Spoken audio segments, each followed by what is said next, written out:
उपमुख्यमंत्री अजित पवारांचे निकटवर्तीय बाबूराव चांदेरे मारहाणीच्या व्हायरल व्हिडिओमुळे वादात सापडले। विजय रौंदळ या नागरिकाला बाबूराव चांदेरेंनी मारहाण केल्याचा व्हिडिओ चांगलाच व्हायरल झालाय। या प्रकरणी चांदेरेंवर गुन्हा देखील दाखल करण्यात आलाय। दरम्यान मारहाणीची घटना घडलेल्या ठिकाणी जाऊन बाबूराव चांदेरे यांनी व्हायरल व्हिडिओ मागचं स्पष्टीकरण दिलंय।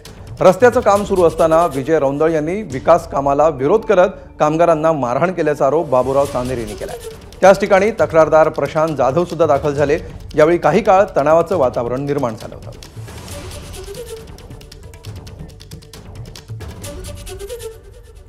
तर गेल्या 2 दिवसांमध्ये हा व्हिडिओ चांदेरेंनी केलेल्या मारहाणीचा सध्या राज्यभर व्हायरल होतो आहे आणि चांदेरेंची एबीपी माझानी सुद्धा बातचीत केली आणि यामध्ये त्यांनी आपली बाजू मांडलेली आहे।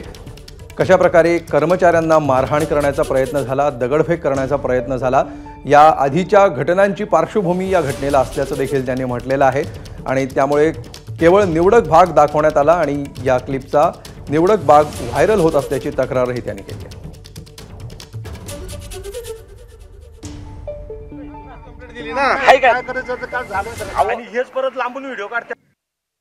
उपमुख्यमंत्री अजित पवार यांचे निकटवर्तीय आणि कबड्डी असोसिएशनचे पदाधिकारी बाबूराव चांदेरे हे अखेर पोलीस स्टेशनमध्ये हजर राहिलेले आहेत। बावधन पोलीस स्टेशन अंतर्गत ही म्हाळुंगीची पोलीस चौकी आहे आणि इथं बाबूराव चांदेरे यांची चौकशी पोलिसांकडून सुरू आहे। बाबूराव चांदेरे यांनी रौंदळ नावाच्या बिल्डरला उचलून आपटलं होतं आणि हा व्हिडिओ झपाट्याने व्हायरल झाला। त्यानंतर बाबूराव चांदेरे हे अडचणीत आले। अगदी अजित पवारांनीही कडक शब्दामध्ये सुनावलेला आहे, पक्ष अशा प्रकारच्या गोष्टी सहन करणार नाही आणि त्यानंतर राष्ट्रवादी काँग्रेसकडून कारवाईची पावलंसुद्धा उचलली गेल्याचं बोललं जातं आहे।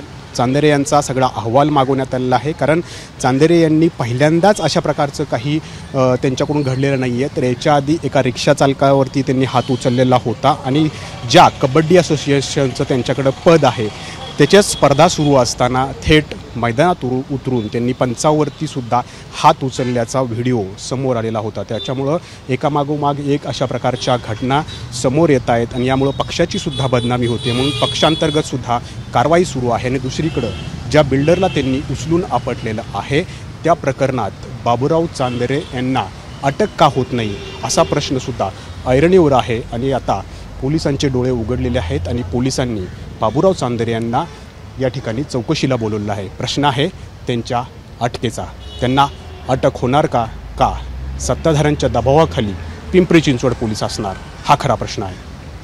Cameraman Vijayrao Naji Mulla, ABP Majha, Pune.